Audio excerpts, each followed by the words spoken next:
Between you and me, your name is probably Harry. Yes, it is pretty cool, isn't it? This is the sorriest pair of pigs Kuno's ever seen. If they put him up there, they can take him down too. Oh my god, what a fucking boring cop! Here, you're one of us now. A real red and white union man. Take care, Harry.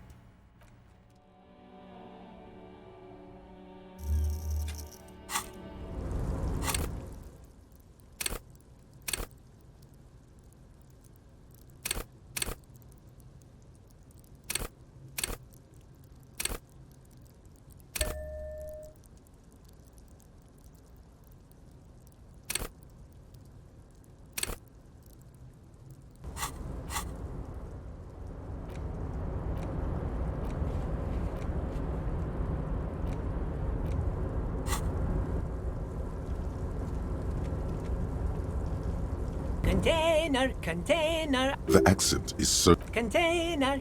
Everard, Everard, Everard. He looks after everyone. Huh? Well, hey there. How can I help you, mister? The look in his deep blue eyes is as sincere as you've ever seen. Kind of makes you feel like an arsehole for no apparent reason. I see you are not a union man, mister.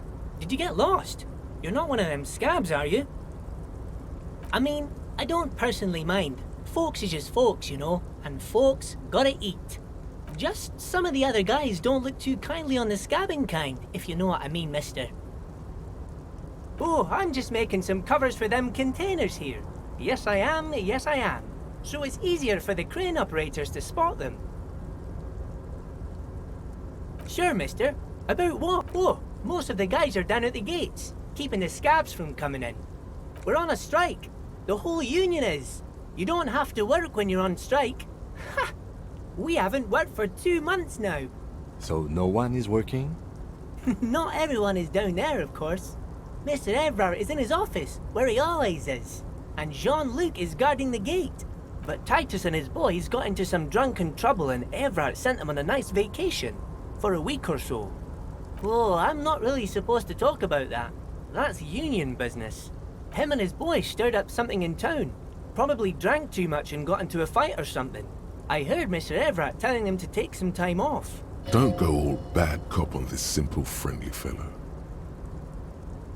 I guess the boys got a bit too rowdy and had to let out some steam. I don't really know the details. That's just how boys are, you know. I haven't been in a fight since I was in middle school. Easy, Leo. Let's keep this on the hearties. Too late. Leo's mouth is still moving and the words are spewing forth. Words, words, and look, even more words. This guy could go on till the end of days. Now he's talking about some drunk sawmill owner who... No, he already switched to a prized fishing rod he apparently owned at some point. You know what? Just cut in there with your questions. Yes, yes. Everybody needs a job, and this is mine. I'm Leonard, by the way. Leonard Bellick. But everyone calls me Leo. I'm like Mr. Everett's right-hand man when Mr. Edgar is out of town, and Mr. Edgar's right-hand man when Mr. Everett is away. Actually, Miss Beaufort is the right-hand man, but she's a lady. Who is this, Miss Beaufort?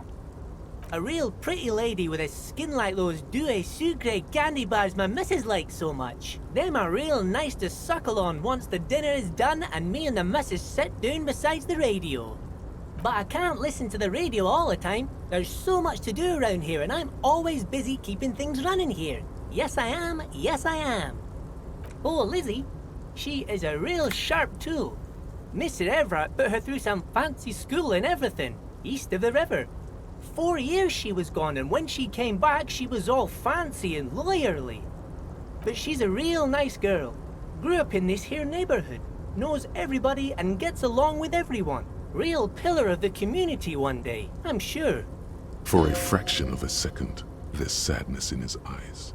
If me missus and me was to have a child, I'd be real happy if she turned out like her. But she can't have kids. Dr. Lemaitre said so, and she knows about such things. Been a doctor for almost 50 years she has. Yes, This place really seems to run like clockwork. Keep it up, Leo. Well, thanks a lot. Coming from you, it means a lot, really. Sometimes I feel some of the guys don't really get how much I bust my ass for them here. But you guys are alright. The white rectangle on your clothes might not mean an awful lot in Martinez, but the recognition from an authority figure made Leo's day. Oh, that one. That should be empty as far as I know. Lots of containers here have nothing in them. They're just waiting to be loaded up. Told you. Bye-bye now.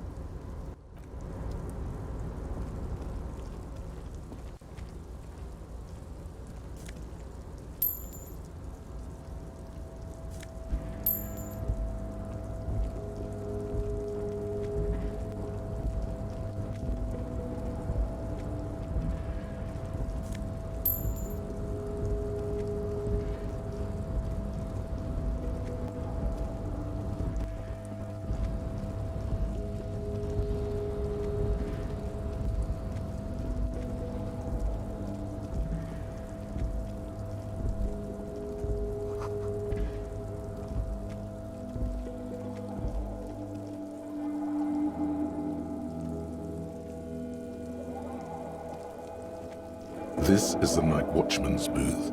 The name on the door reads, René Arnaud. If you must. But please hurry. We are pretty easy to spot up here. Nothing incriminating catches your eye. The cabinets are clean and their sparse contents meticulously organized. There's a framed photograph on the table. It's a black and white photo of a young couple out in a street fair. The man is young, dark-skinned, and dressed in a Royal Carabinieri uniform. The girl is smiling playfully at the camera. Why did you take that? Fine. But let's move. I don't want to be seen snooping around here.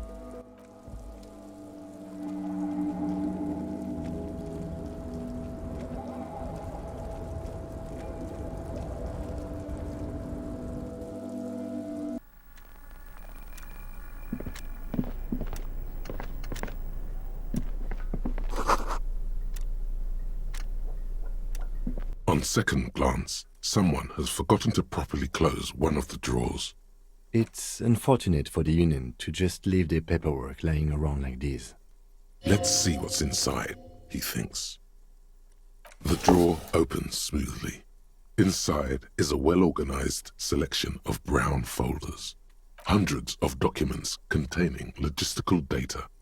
Two kinds of transactions stand out. Materials coming into Revachol from the outside world, from Muindi, Grad, and even Ilmara. And the same materials being handed over to companies inside Revachol, Couron, Coal City, La Delta, and Jamrock are listed among the many districts where the imports are being sold. It's hard to make sense of this thicket of company names, dates, quantities, and percentages. You try to focus, but the lines are getting blurry. Whatever's hidden here is hidden well. Concentration isn't enough. Only a trained accountant with a background in logistics would be able to really make sense of it. However, there is a little handwritten note stuck on the side of the drawer. It appears to be a to-do list written in large, uneven capital letters. Remember, Leo, Everard's shoes, special whirling borscht, water Everard's plants, sweep office floor, more banners. All items on the list have been crossed out and the note itself is crumpled. One of his aides must have left it. Nothing incriminating here. What is so special about this borscht? Code for drugs? Booze? Blood? The drawer slides shut smoothly.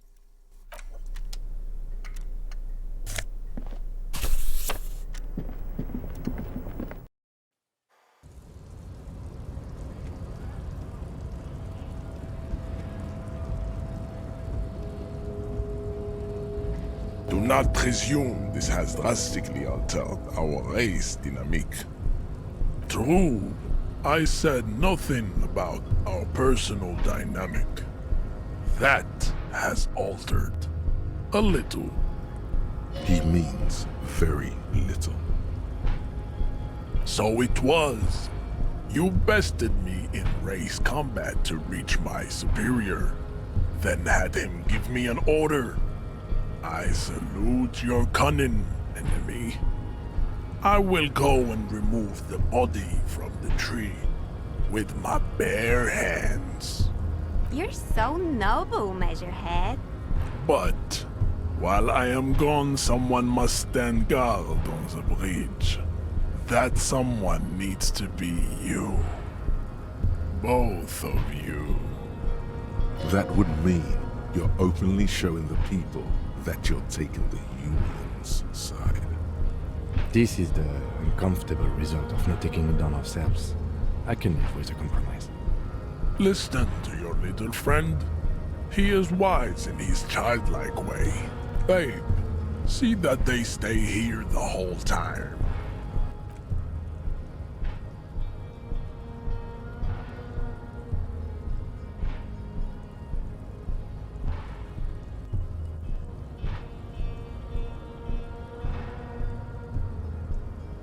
The woman's gaze follows Measurehead as he leaves.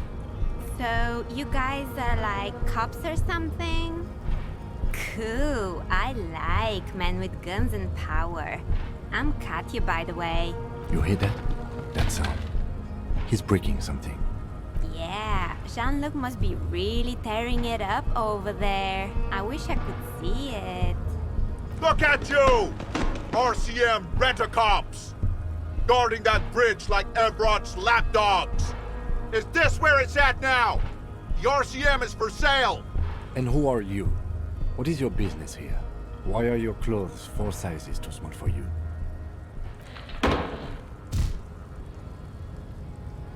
A shrill laughter interrupts you, echoing across Martinez.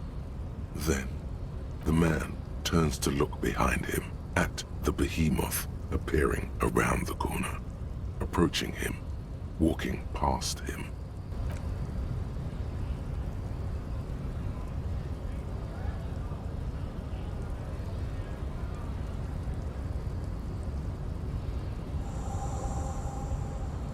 The corpse has been removed from the tree. Stand down and congratulate yourself. You have sided with Ray's victory today. And what you had to do was to become a Union man for all to see.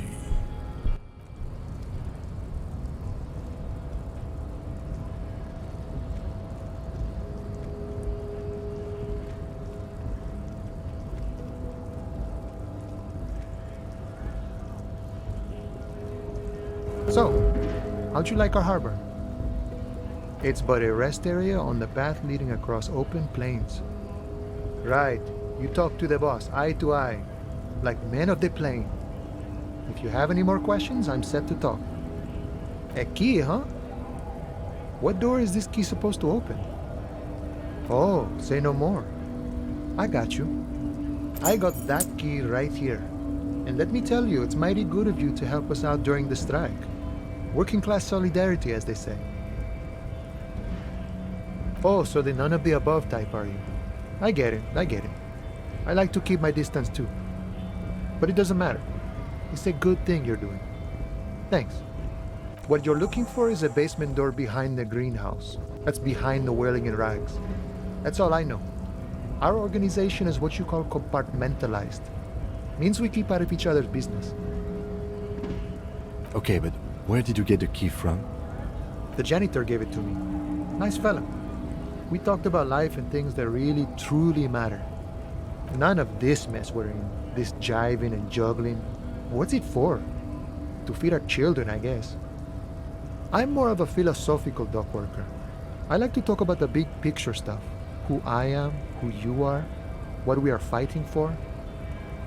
Who he is, and what they're fighting for?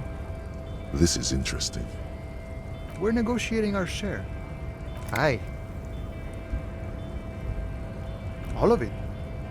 However, right now we want all the harbor workers to be on the company's board, so they could take part in the decision-making process. I think it's best you make up your own mind now that you've met him. In my eyes, he is a capable organizer and a decent businessman. I guess you kind of get to be the village chief.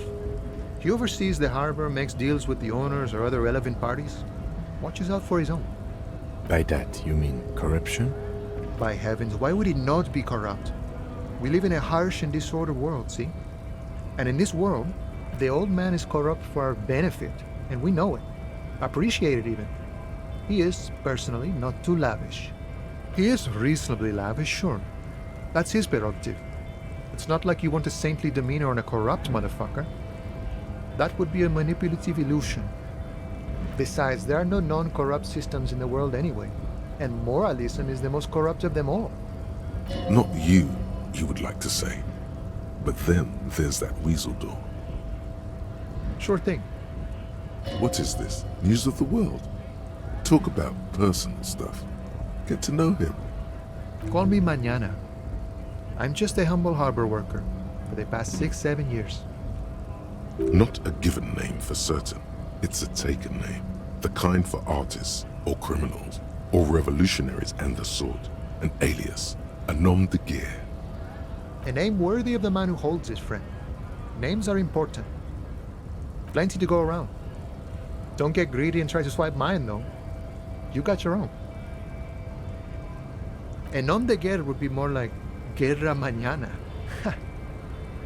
Now that we are getting so well acquainted, what's your name? Be honest with him. Wow, this is major. You're like a man born anew. Okay, so if you can't find it, maybe make up a new one? Can't live in this world without names, see? Important things they are.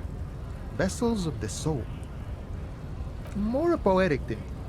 Any attempt to formulate a grand unified theory about it ends in the stupidest shit imaginable. Doesn't make it less true, though. That means I can't tell you about it. I can only show you. You may understand in time. Or not.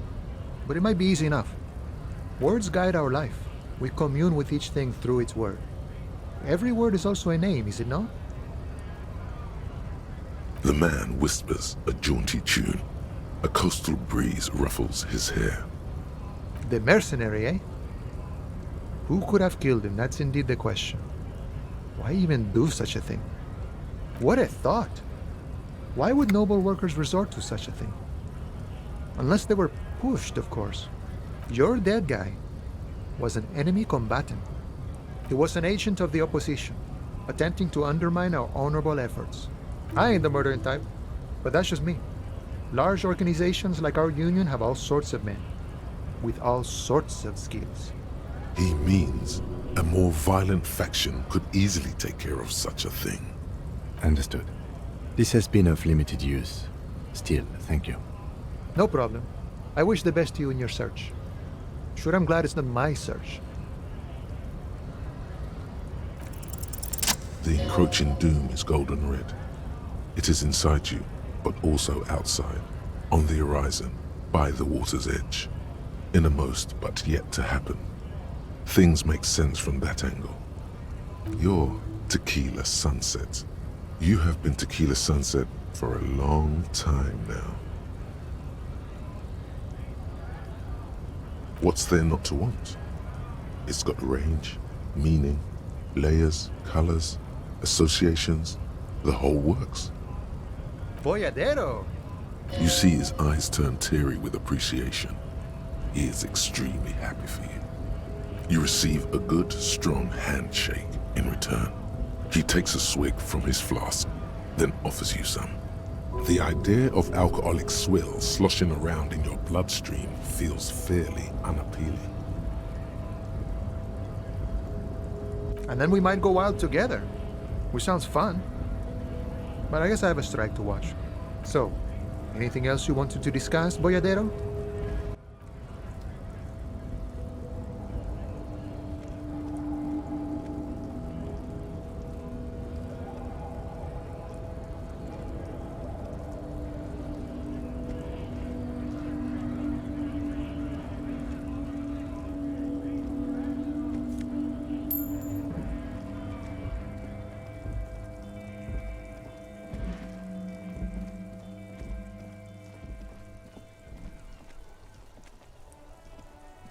It's raining again. It was clear just an hour ago.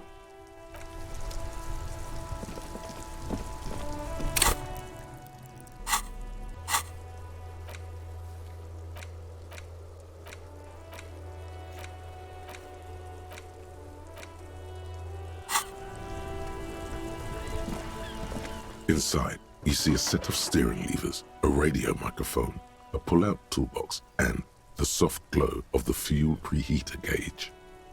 The white suede feels luxurious under the touch, and the metal clutch handle so very familiar in your palm. As you tap on the gauge, the indicator pin jerks as if startled. It's in the large orange sector, indicating the engine is warm. Next to the gauge is a red switch labeled heat. There's no use pressing the heat button. It won't start without the ignition key.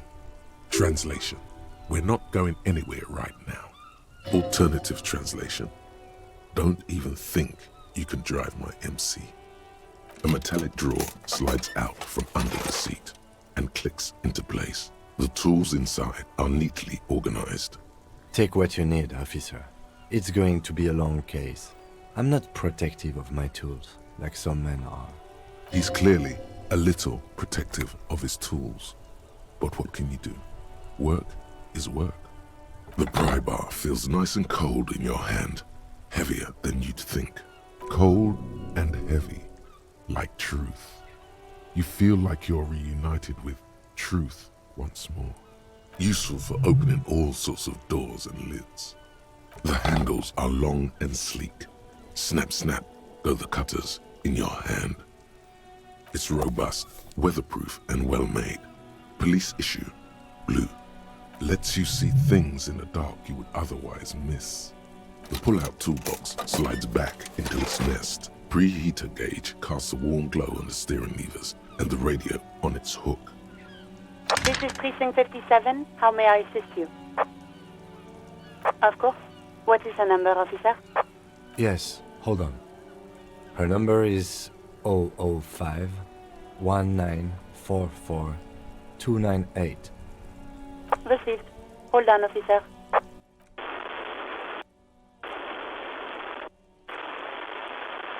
Lieutenant Kitsuragi slowly begins to tap a little rhythm with his right foot. Quite a lot of time has passed.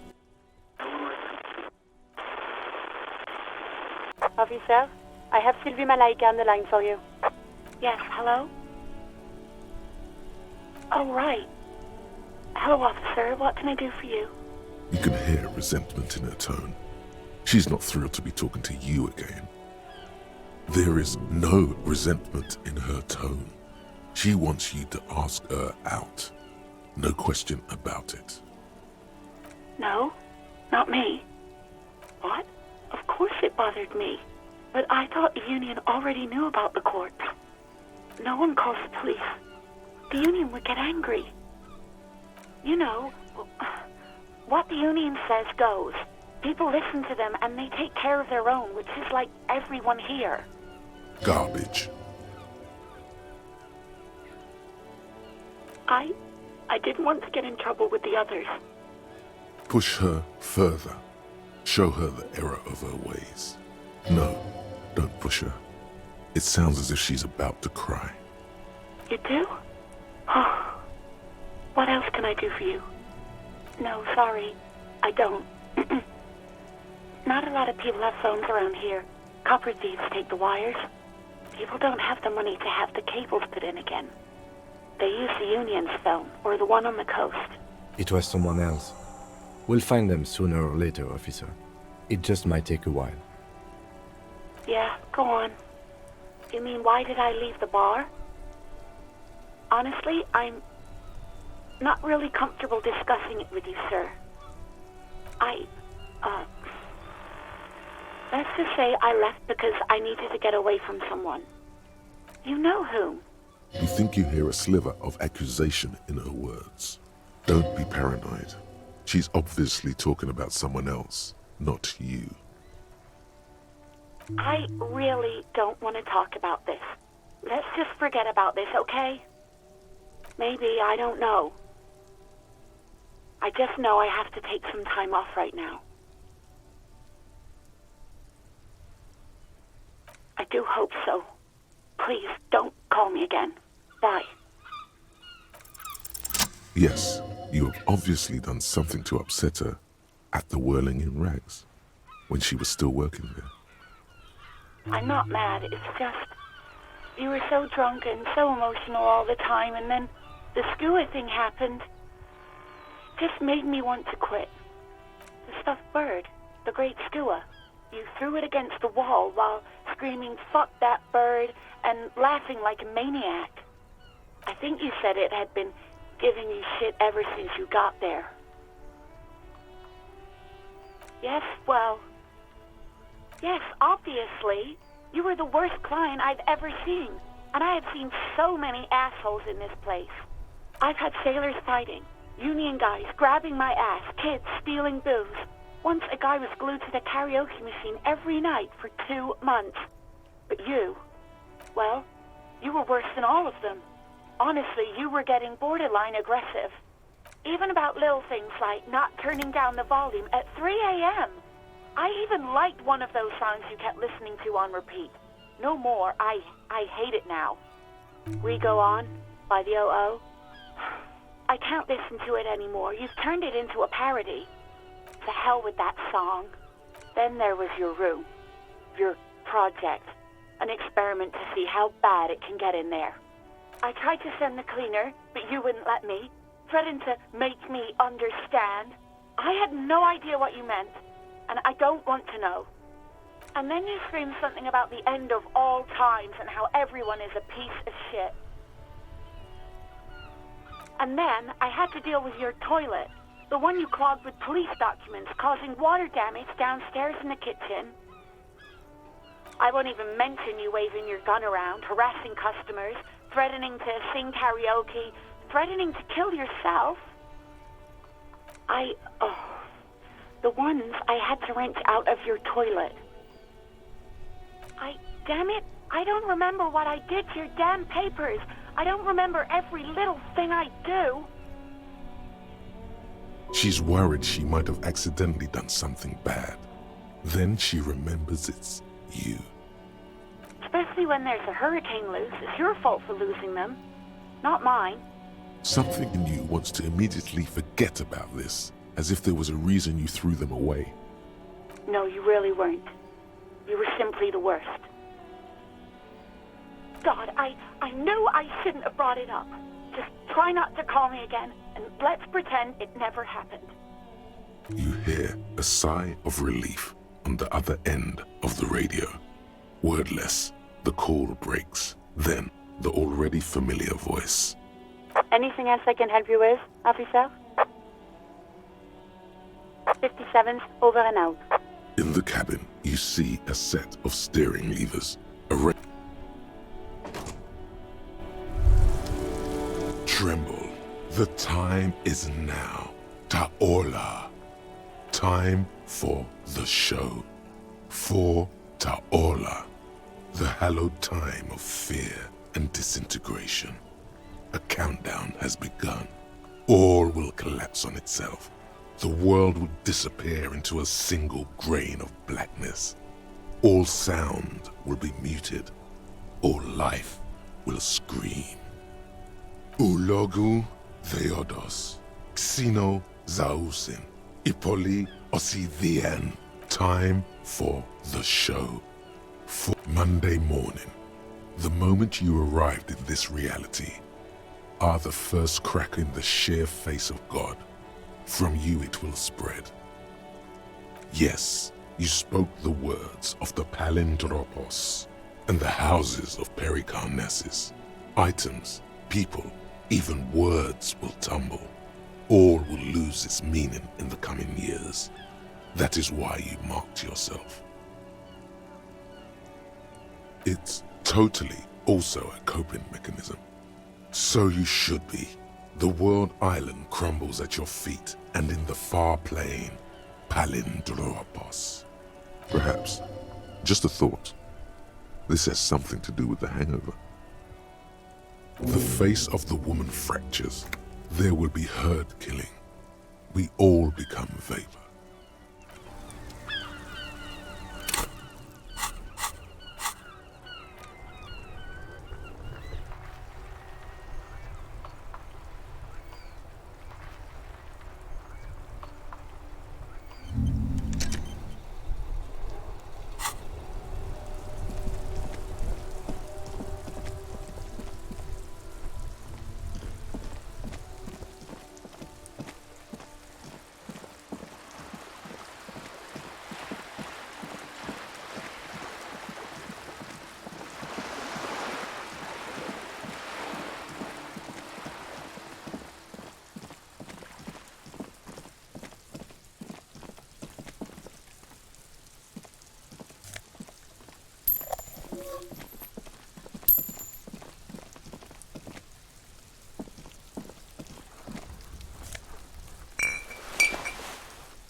This must be it. The basement door is weather-worn. The copper nails holding the upholstery in place have turned green from sea air, and there's a knocker shaped like a lion's head. The leather upholstery is worn and rough against your jaw. You don't hear any movement. In fact, it's oddly silent in the yard around you. No birds chirp. You knock silently. The upholstery muffles the sound. No response comes from the apartment. I guess no one is in?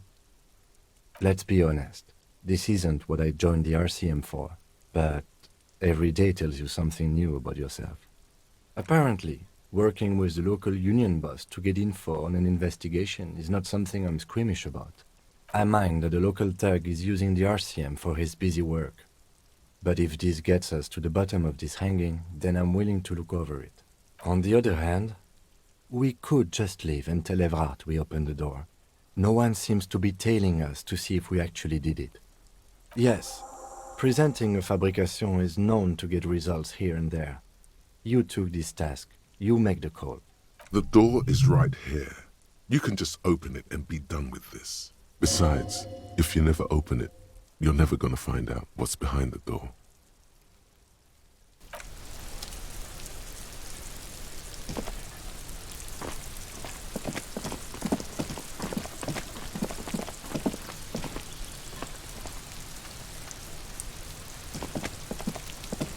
You see a young man on a balcony nursing a cigarette. His eyes have been following you for a while. Not looking for any trouble, officer. I don't want to be seen talking to the gendarmerie if that's okay. I just want to finish my cigarette. It's the god of cigarettes and youth. Ask him if he's got anything to spare. Don't let him go. This could be your witness. The balcony has a great view of the whole thing. Is it really that important? Like a nervous cat, he keeps stealing looks at the neighboring windows. All right, but make it quick. Once I finish this cigarette, I have to run. I'd even go so far as to say that the view is a little too good, my dear gendarme. Do you have an estimate of when the body will be taken away? We will remove the body as soon as possible. Now tell us, where were you last Sunday? Oh. You already asked me that, didn't you? No, not you two. Some more muscular type. And when did you speak to this more muscular gentleman? Last week? I don't know. Look. You didn't answer the question. What were you doing last Sunday? I had a friend over. It was my Sunday friend. A Sunday friend? How intriguing. Makes sense. Friends are nice on Sunday. You don't have to work. You can just spend time with pals, watching rugby and drinking beer. He doesn't reply, gesturing no with his cigarette. In the neighboring windows, you can see faint reflections of his silhouette, all from different angles. Someone hides behind a curtain.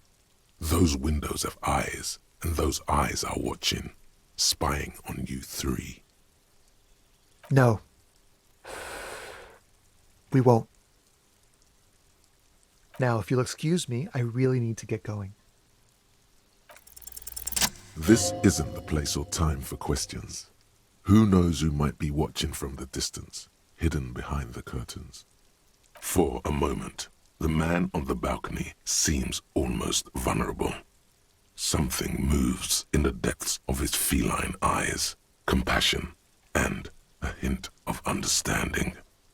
I am sorry, but I really don't have the information you're looking for. But, hold on, what's that? For a split second, his hand lingers, as though gesturing towards a stone placed right next to the front door. It's a sign. Good luck with the investigation.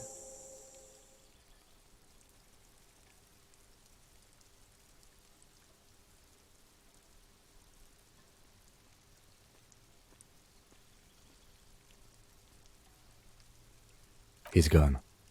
No point in running. Tenements like these often have multiple exits. If he doesn't want to talk to us, then he'll know how to hide himself. He could be a witness. Him or his Sunday friend. Either way, We need to look into that muscular type who's asking about our case. He did leave us a sign. Did you see that? He wanted to draw our attention to that stone right over there. If we find a way inside the building, we can ask around for his apartment. A stone, like any other, lying in a whirl of sleet and mud. Maybe there's something under it. There's a key beneath it, rusty from the dirt. This must be for the front door. Pity doesn't have the apartment number on it. This building has many apartments and the man can be in any of them. We'll just have to go in and see.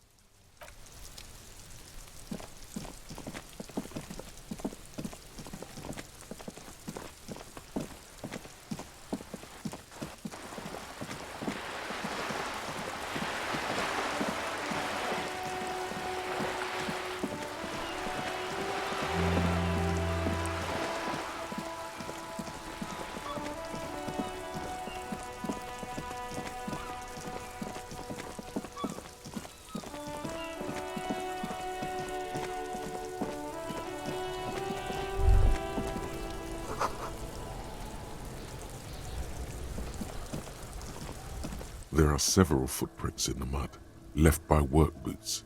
Anywhere from 6 to 12 pairs have walked here. Heavy workers' boots with reinforced toes and hobnails, all over the yard. Isn't this something an industrial worker would wear? Noted. What do you think you are? A super detective? You're hungover. These are just dents in the mud. No pattern emerges for the time being.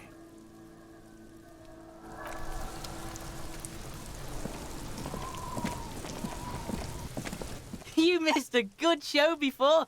A kid came by and completely fucked the tree to pieces. He fucked the tree up! Fucked it good! It was porno! Shoot that shit at Kuno, pigonaut. Shitload pig? What's your question? Don't tell the pig shit, Kuno! If I were to want to waste my time, which I do not, I would ask them who he is, how he got there, and the usual.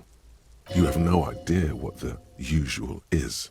Just ask whatever comes to mind. Kuno doesn't give a shit about the armor. Kuno's fuck gimp's got one big thing wrong with him. He's a fucking mutant. Look at him. Fucking growth hormone shit. He's a giant. The armor's too big for any man. Kuno doesn't give a shit about that freak armor. Kuno threw that shit away. Oh, come on. He's just pretending that he doesn't care because he's too small for the armor. Get the fuck out of here trying to fuck on me with that midget shit. Kuno's 12. He's huge. What are you? Fucking 80. When Kuno's 80, Kuno can fit 4 of you in Kuno. Fuck out of here. Trying to fuck on Kuno. Fuck out of here. Kuno tried to get the helmet on. It was too big. Kuno kicked that shit in the sea, rugby style. That shit means nothing to Kuno. Yeah, that shit means nothing to Kuno. Kuno doesn't give a shit about material shit. Kuno's a fucking monk. You wanna fuck on someone about that armor? Go fuck the mustached union fuck. The jolly troubadour shit at the gate. Yeah, cock and boot. You know that jolly union cow fucker? Came around talking about cows or some shit. Came around pretending like he cares about cows. So yeah, he's the one you want to talk to. He's fucking crazy about that armor shit. Coming here pretending like he likes cows. Trying to catch a peep at Kuno's armor. Go to the gate. Ask him yourself. Yes, this troubadour has it. You can feel it. Just a couple of pigs sniffing around in the dirt. That seems pretty fucking suspicious to Kuno. Yeah, you tell the faggoty, Kuno. Probably climbed. Kuno was busy down the road when that shit went down. You heard Kuno. Kuno wasn't even in Martinez. Kuno wasn't in Revachol. Kuno wasn't regional. I don't know. Some fucking Mesk or I don't know. Some other place. Night City. Kuno was in fucking Night City. Kuno gives this info out on a need-to-know basis. And you don't need to know. Kuno didn't smoke the gimp, if that's what you meant. Kuno's fuck gimp. Kuno uses the fuck gimp for target practice. End of conversation. Very strong. You should be this stoic. You're testing Kuno's patience here. Get Get lost, Right, Pig, this is where Kuno plays with his little wooden choo-choo. Fuck do you want with it? Yeah, whatever. Kuno doesn't give a shit. Kuno doesn't fucking care.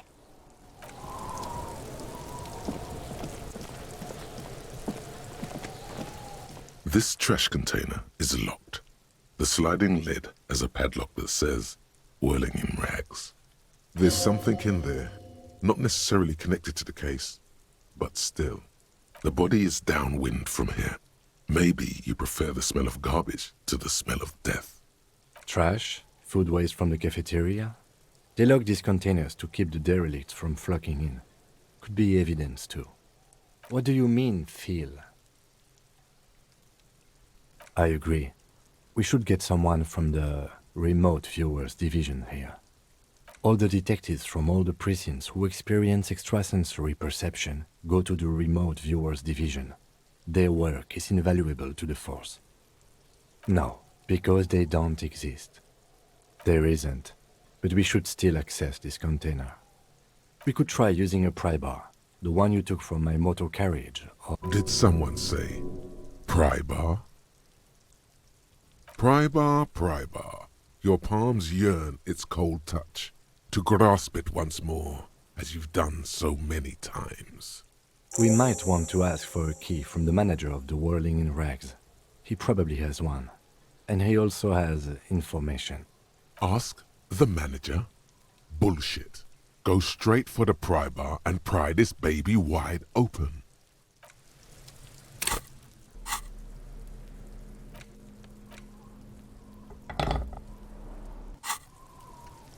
This trash container is locked. The sliding lid has a padlock that says, whirling in rags. Force time isn't happening. You've jammed the pry bar under the lid, but it just isn't bending. What is this? Your triceps ache for the metal to bend, but it resists. This calls for a potent curse to help break its resistance. Utter the power words. There's a creaking sound as the pry bar slips under the lid. You hang from it like a moron, huffing and puffing. Clearly the technique is wrong, but nothing else comes to mind. Let's ask the manager for the key. This is clearly not working. You are. The pry bar is quite satisfying and handy. But you are just not good enough at prying. We should get the keys.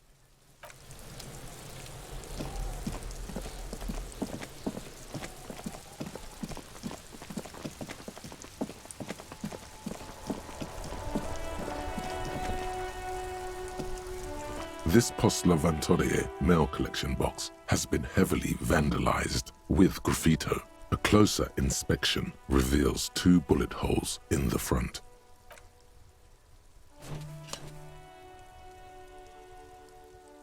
The box seems happy. Eat shit pig, fucked by the coon, and St. G with a crown have been scribbled on it. Jenny is a whore, and best set mailbox also. The mail collection box seems cathartic, thankful even. So do you. You shudder, then you swallow, and then suddenly you see it. Over all the other graffitos, someone has, using the tip of a very sharp knife, cut the words, Reverchon forever.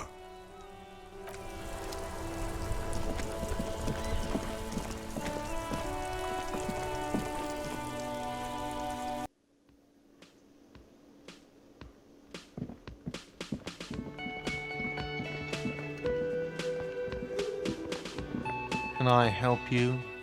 Mine? No, it belongs to the Whirling in Rags. Thank you for clearing that up. Why do you keep the container locked? Why? To keep the hobos and drunks out. That's why. And the neighbors too. They put their trash there and they don't pay for the garbage company. I thought as much. And are you the only party with access to the trash container? Well, yes. Us and the garbage disposal company. It seems a little callous, doesn't it? Something stirs in you. Prod at him and find out. Yes. He stares at you, beady-eyed. What do you need them for? It concerns the case. Please cooperate. Just bring them back once you're done, please.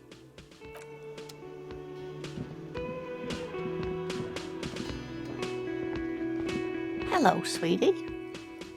Why, you are, officer. And have you found anyone to be sweet to? You must forgive me. I'm getting so scatterbrained, I completely forgot to introduce myself. I'm Lena. My husband Morel and I are staying with our friend Gary just down the street, but I come here for tea when they're away. This Lena is wacky enough for the motley crew. Hire her on the spot. Yes, officer. You look rather dazed. Like a stunned fox. But surely things can't be that bad. She won't judge you, no matter what you say. Oh my. You know where we are, right? Now. We are live in a hostel called the Whirling in Rags. And the Whirling itself is in the city of Revachol. Yes, and Revachol? How would I even begin to tell you? Revachol is the most beautiful city in the world. We're fortunate to be here, you and I. I haven't seen very many other cities personally, but everyone says so. Revachol is a rare jewel. This city used to rule the world, though it has seen better days. Speaking of history, you know what year it is, yes? That's right, dear. How splendid. Here, take this pen. Knowledge should always be rewarded. Her relief is palpable. She was getting pretty worried about you there, but now she relaxes her shoulders.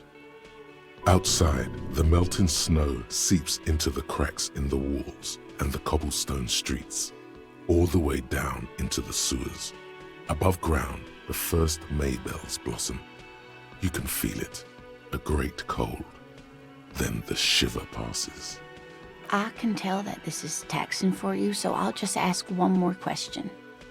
What regime are we living under? What mode of government?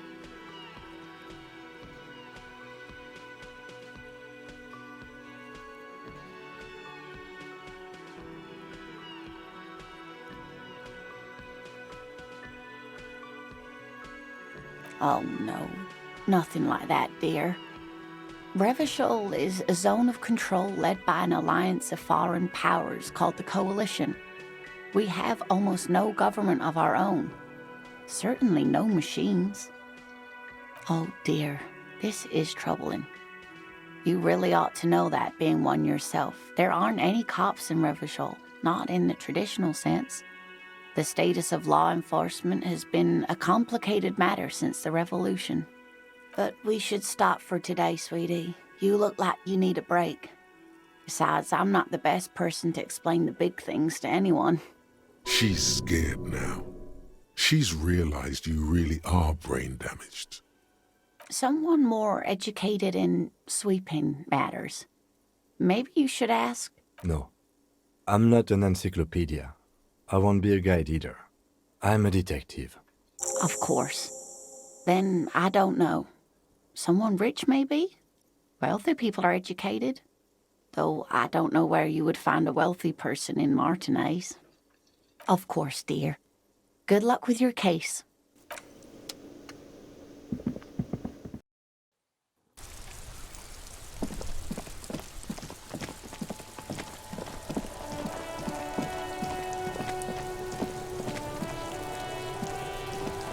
This trash container is locked.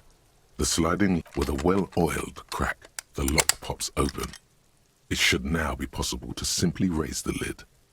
Don't. Maybe you shouldn't. Maybe you shouldn't. Of course you should. This is your time to shine, Hobo Cop. Dive into that dumpster for extra content. There is, but you won't like it. Sweat forms on your brow.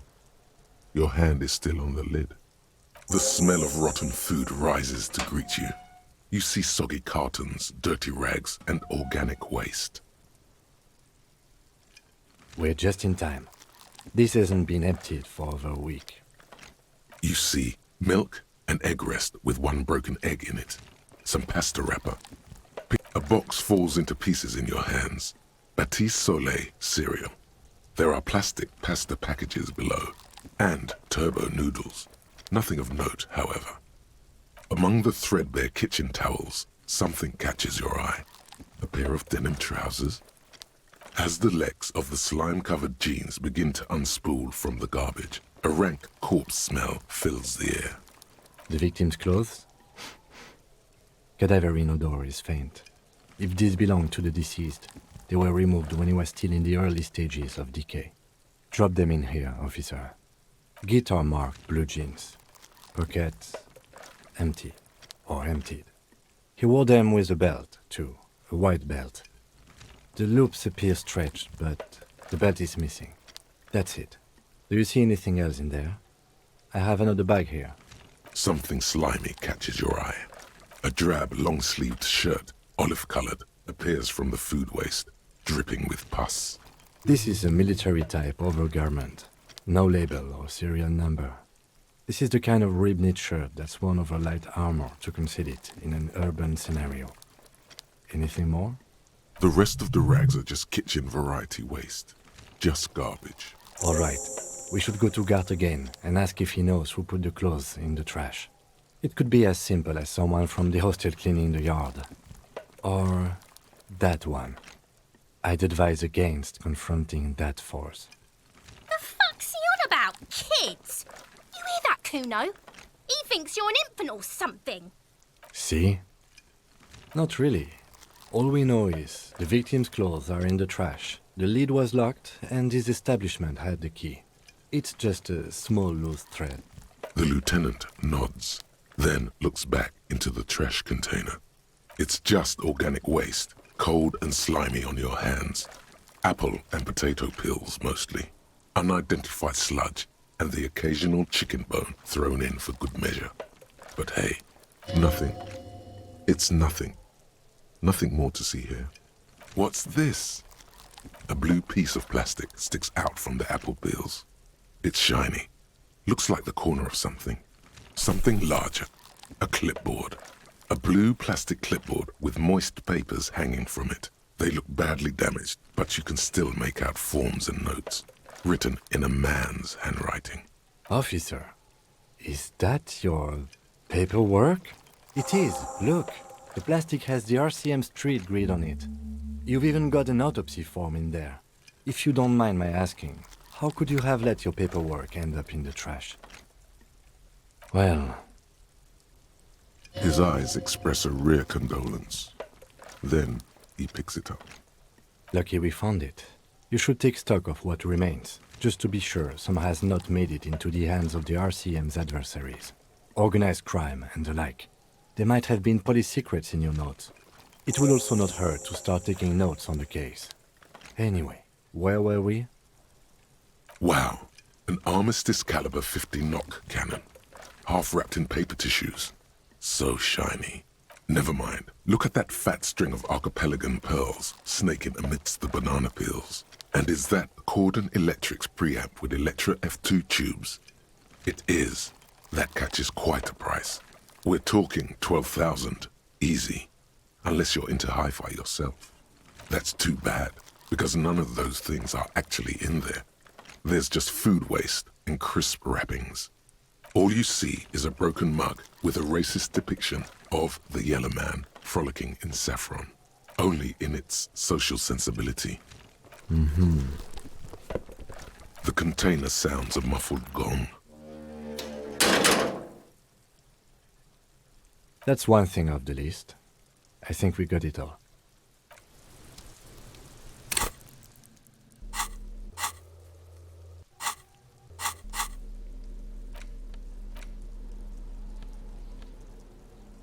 It's the ledger you found in the trash. A pitiful cabbage of white and yellow papers hanging from plastic board, barely held together by a metal clip. This sad display is made complete by the faint smell of urinal cleaner. There's a piece of toilet paper, or is it cleaning tissue? No, it's toilet paper, desperately sticking to the back of the blue plastic clipboard. It's a metaphor, for you. Below the pathetics, terror. Do not look into its blue heart. It's just toilet paper sticking to the back of the plastic clipboard.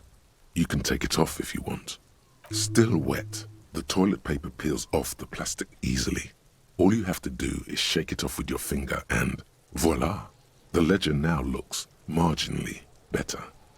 An aluminium block runs the width of the board, biting down on the paperwork. Its crocodile teeth are the only thing keeping the papers together. A regular pencil, the tip worn down to nothing, has been attached to the clip. The surface is interrupted by a silvery sticker. It's rectangular, sparkling with iridescence. You don't know how you didn't notice it before. What? Yes, halogen watermark used for adding information to RCM property. Any capable light with the right wavelength will do. All RCM vehicles have headlights designed to reveal halogen watermarks. Mine too. This means you can read the watermarks if you just turn the lights on. It depends. Aside from an anti-counterfeiting stamp, mine has my station number and address. The information varies by date of issue. How many years you've been on the force, he's thinking. It'll have that. Okay. While a bunch of sodden papers sag from the clipboard in your hand, it's a sorry sight. They're not exactly white. They're yellowed in patches by sunlight and alcohol, and covered in dense blue handwriting. Ink escapes into watercolor patterns, reaching its tendrils across entire pages. The paper itself is checkered, with faint red lines, forming short paragraphs. Once in a while, there's a red stamp that exclaims, "Case files commit to paper." The case files themselves are plenty. You count more than 100 sodden, crumpled up, earmarked pages falling apart in your hands. They appear to be sufficiently organized and extremely dense, if mostly illegible. Work, strife, poverty, the Jamrock Quarter. These are handwritten logs of investigations dating back to January 51, this year. The exact number is hard to estimate due to missing pages and an odd naming convention. But there are at least 20, maybe 30 cases undertaken, not completed, mind you. It's the middle of March. You have attempted 2 cases a week on average. Huh? 2 complex cases to undertake is a lot, yes. You really have to push yourself. I would not suggest it, lest you start making mistakes. 2? That's a lot. I didn't mean to say you are making mistakes, by the way. That was presumptuous of me. It's okay. We all make mistakes. God knows I've made my share. He tries not to think of them. Like a fan of gills, the checkered papers dry in your hand. The handwriting is extremely dense, if mostly illegible. Yes, it appears you employ a, shall we say, robust yet literary system. Each investigation has its case number written on the margins. Yet, still more tellingly, most are accompanied by a name. Yes, all caps. One is called The Next World Mural. Another, The Square Bullet Hole Murders. Another yet, The Unsolvable Case. Others appear more light-hearted. The Guys on a Couch in an Unexpected Location, and The Murder at the Hookah Parlor. Even the rare article-free Collapsing Tenement. Murder features prominently throughout. You like this grimy murdering, don't you? It's going to take an effort to piece these case files together, but it can be done. Once you're done inspecting them up close. You mean the alphanumeric? Officer, precinct, time of arrival at the scene? Oh, you mean the titular? Yes, well, so do I. In our defense, almost everyone in the RCM does. It's a holdover from the early days of the RCM, right after the revolution, when the organization had little idea how to do things. It persists in an unofficial capacity. Officers use these titles to refer to their work among themselves. Again, in your defense, I seem to have named one the man with the hole in his head. That was a real person. His death was real. Still, I named it that, to amuse myself. I pray his loved ones never find out. Rail spiked through the head. He died. It was a workplace accident. There is, for precisely one more. 15 pages near the end remain untouched by the damage. The checkered grid forms a structure of passages, breaking the case into subtasks to accomplish. The tasks you've completed flow out of the kind green ape pen in a brash freehand similar to the rest of the letters. The wording comes easily. It's almost robotically simple, a language developed for mental rigor and simplicity. Inspect the victim's body. Get the body down. Interview the cafeteria manager. A satisfying slash sounds across the paper. You're done, it seems to say. And you, and you. Things to be done and things already done. The composition of reality. This is an extremely useful tool for a detective of the citizens' militia. Now all that remains is to name the case. No, actually. Any ideas? Okay. It's a good name, but it has one problem. This case has nothing to do with the setting sun. At all. It has nothing to do with that, so... something more concrete, perhaps? Do you have something concrete? Mundane, usual? Usual is boring. We don't do that. Furies? Yes, well, I don't know. I have to be honest, I'm not experiencing the internal strife that it refers to. And also, could you make it less poetic somehow? Just a normal case name, you know? Think, what would that be? A good normal name. Great, that's great. That's actually what I was thinking too. The Hanged Man. Good strong name. We have a very good name for the case now. I'm going to start calling it the Hanged Man. It's good we sorted this out. You don't exactly close them, so much as distance yourself from the smelly papers. They're a little further from your nose now. In the back, you see thin, translucent copy paper. Some neon yellow, some bright red, all covered in boxes, like marching armies. These look like official forms, waiting to be filled out. Then rip them from the binder and hand them out, according to type of form. 3. The topmost are misconduct fines, the middle ones are station calls, and the bottommost are field autopsy forms. Each is easy enough to make sense of. A monetary penalization ranging from 20 to 250 real. Severe cases allow for 1,000 real, but that requires special paperwork. The details of issuing these fines are spread out over the rest of the fields. These are quite sinister in turn. They give a date and time for the person to appear at the specified precinct police station. Below the call are the criminal charges you risk by not appearing. A dozen pages of thin copy paper, bright red in color. You see the parameters of a deceased human form waiting to be filled in. Age, sex, condition of internal organs, color of the irises, predation marks, condition of sexual organs. Yes, all that remains now is to fill those forms and hand them to people. Fines for wrongdoers, interview requests for bad guys, and field autopsies to dead guys. What delicious power hid within this pathetic mess. You feel better. The rest of the stinking cellulose is much worse for wear. Being sandwiched between the board and the rest of the paperwork must have spared the fragile copier paper. It's made of dark blue plastic, hard enough to beat someone to submission with. The edges are rounded, however. The U4 size board feels thick and heavy in your hand. Light shimmers on its wet surface.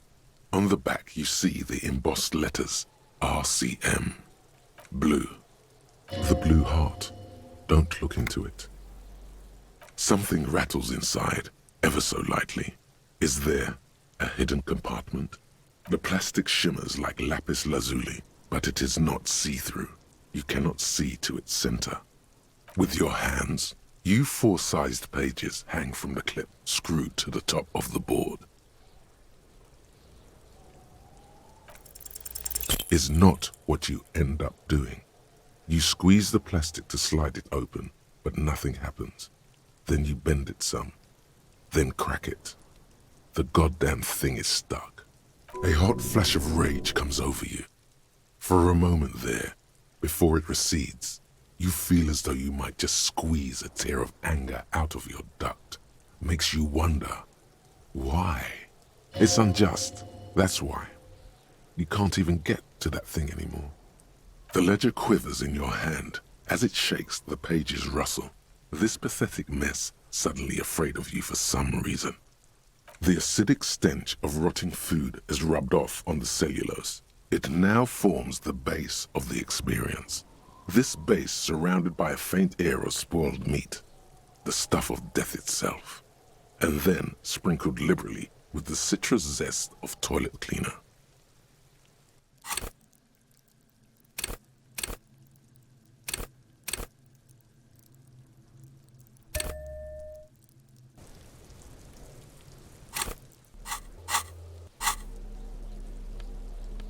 It's the ledger you found in the trash, a cabbage of papers hanging from the board, with the permeables. Just relax.